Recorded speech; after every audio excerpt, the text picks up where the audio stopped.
Ocean gate की Titan submarine ने अपना सफर कनाडा के सेंट जॉन पोर्ट से शुरू किया।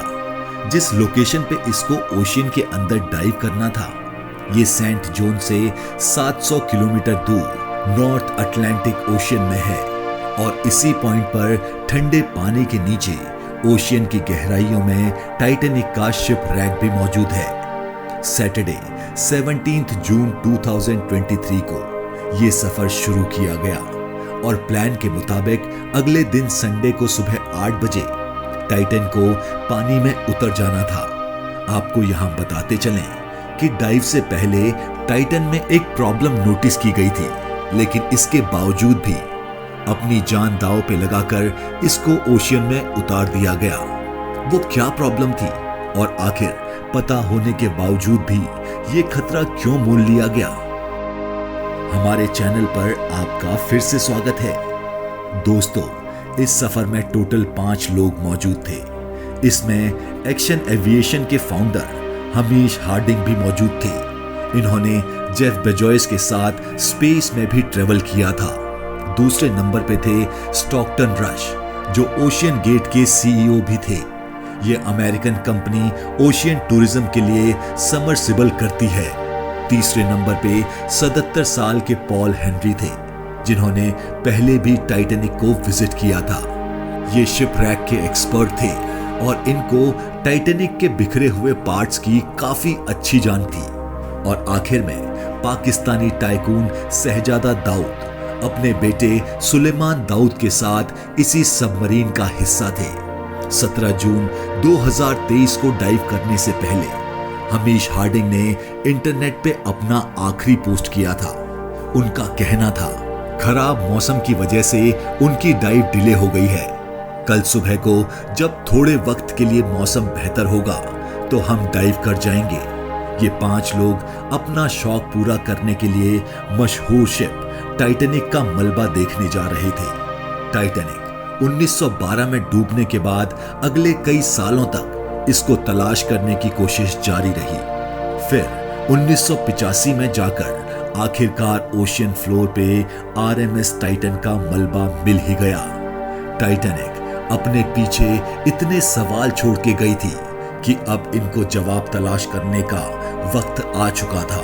Canadian film maker James Cameron ने 1985 में टाइटैनिक के मलबे के दर्जनों दौरे किए और फिर 1997 में टाइटैनिक की मूवी रिलीज की गई। रही सही कसर टाइटैनिक मूवी की कामयाबी ने पूरी कर दी।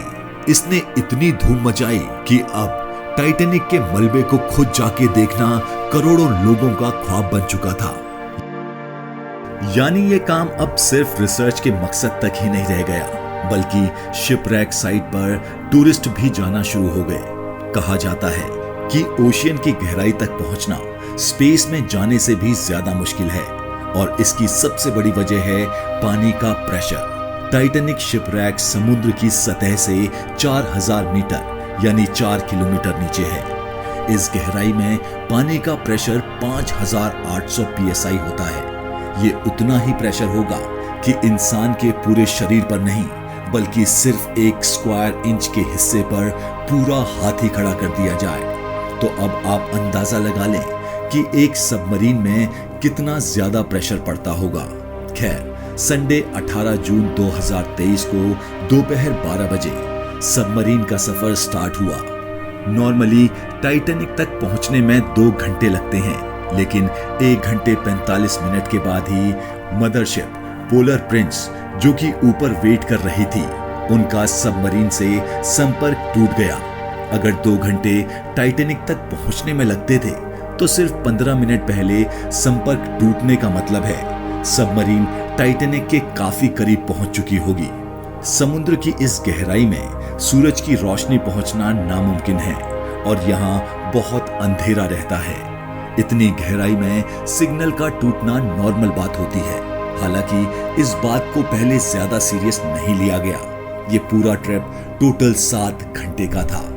12 बजे से लेकर शाम को 7 बजे इनको वापस लौटना था, लेकिन जब शाम 7 बजे तक भी टाइटन से कोई संपर्क नहीं हुआ, तो अब Canadian researcher vessel polar Prince ने टाइटन की तलाश शुरू कर दी। 9:40 में उन्होंने यूएस कोस्ट गार्ड से संपर्क करके मदद मांगी। अगले दिन मंडे को यूएस और कनेडियन शिप और प्लेन्स ने पूरे एरिया में प्रॉपर सर्च ऑपरेशन शुरू कर दिया। उन्होंने सिर्फ समुद्र की सतह पर ही नहीं बल्कि सोनर स्कैनिंग की मदद से पानी के अंदर ही तलाश जारी रखी। अगले 2 दिनों तक ये तलाश जारी रही, लेकिन फिर एक उम्मीद की किरण नजर आई। वेडनेसडे 21 जून को सुबह 6 बजे सर्च टीम को पानी की गहराई में से कुछ आवाजें सुनाई दी। ये आवाजें अंडर वाटर रडार की मदद से सुनी गई थी। फौरन रोव्स को आवाज की डायरेक्शन में भेजा गया, लेकिन इस बार भी टाइटन की कोई खबर ना मिली। अब टाइटन को हमेशा हमेशा के लिए खो देने का डर लगता जा रहा था, क्योंकि सबमरीन में जितनी ऑक्सीजन थी वो सिर्फ 96 घंटे या फिर 4 दिन तक की थी, और इस वक्त तक 4 दिन में से 3 दिन गुजर चुके थे। लेकिन यूएसए, कनाडा और फ्रांस की सर्च टीम्स ने हिम्मत नहीं हारी। थर्सडे 22 जून को दोपहर 12 बजे रोव्स को टाइटैनिक के पास भेजा गया। वहां पहुंचकर जो देखा गया वो वाकई दिल दहलाने वाला मंजर था। 3:48 पर रोव जब टाइटैनिक के मलबे के नीचे पहुंच चुकी थी, उसने टाइटन की बैक का एक हिस्सा टाइटैनिक से सिर्फ 1600 फीट दूर पड़ा हुआ देखा। जो देखने गई थी टाइटैनिक के मलबे को, अब उसका मलबा ही पूरी दुनिया की हेडलाइंस बन चुका था। इसका सिर्फ एक ही मतलब था कि सबमरीन पानी का प्रेशर बर्दाश्त न कर सकी और समुद्र की गहराइयों में ही फट गई। इस खबर ने पूरी दुनिया में जैसे हलचल सी मचा दी। ओशियन गेट की सेफ्टी पर कई सवाल खड़े किए जाने लगे। ओशियन गेट के सीईओ स्टॉकटन रश, जो कि खुद इस वाकये में अपनी जान गंवा बैठे हैं, उन्होंने 2021 में कहा था कि वो जानते हैं कि उन्होंने टाइटन को बनाते वक्त कुछ रूल्स तोड़े हैं। उन्होंने टाइटन को स्टील से नहीं बल्कि एविएशन ग्रेड कार्बन फाइबर से बनाया है, पर वो इस इंडस्ट्री में कुछ नई इनोवेशन करना चाहते थे, तभी स्टील को रिप्लेस करके कार्बन फाइबर का इस्तेमाल किया गया था। पहली बार लॉन्च से पहले टाइटन को 5000 से 10,000 psi के प्रेशर से टेस्ट भी किया गया, जिसमें वो पास हो गई थी। पर एक्सपर्ट्स का मानना है कि ओशियन के अंदर हजारों किस्म की ताकतें सबमरीन पर पड़ती हैं, जिसमें न सिर्फ प्रेशर बल्कि पानी का बहाव भी होता है, जो कि लहरों की वजह से पैदा होता है। इसके अलावा अंधेरे की वजह से ये भी हो सकता है कि कोई भारी पत्थर या फिर समुद्री फिश सबमरीन से टकराई हो। कुछ भी हो, टाइटैनिक की तबाही की एक वजह तो इसकी कार्बन फाइबर की बॉडी था, लेकिन दूसरी वजह इसमें पहले से मौजूद क्रैक्स भी थे। जी हाँ, टाइटन सबमरीन 2019 में कार्ल्स नामी एक बिजनेसमैन को भी लेकर गई थी, और उस वक्त भी उसको ओशियन गेट के सीईओ ही ऑपरेट कर रहे थे। कार्ल ने बताया कि उस सफर के दौरान जब वो नीचे जा रहे थे, उनको टाइटन की बॉडी में से क्रैकिंग की आवाज सुनाई दी। उस वक्त उन्होंने आवाज पर ज्यादा ध्यान नहीं दिया, क्योंकि उनको ओशियन गेट के सीईओ, जिन्होंने खुद ये सबमरीन डिजाइन की थी, उस पर पूरा भरोसा था। लेकिन इस हादसे के बाद उन्होंने CNN को बताया कि शायद वो आवाज इस बात की वार्निंग थी कि टाइटन की बॉडी पानी का प्रेशर बर्दाश्त नहीं कर पा रही थी। अगर ये बात सच है तो इसमें कोई शक नहीं कि टाइटन की बॉडी में क्रैक्स पड़ना पहले से शुरू हो गए थे। 2018 में ओशियन गेट के एक एग्जीक्यूटिव ने टाइटन की कार्बन फाइबर बॉडी के खिलाफ आवाज उठाई थी। उनका कहना था कि ये प्रॉब्लम सबमरीन के फटने से सिर्फ चंद मिलीसेकंड्स पहले पता पड़ेगी, और हकीकत में भी ऐसा ही हुआ।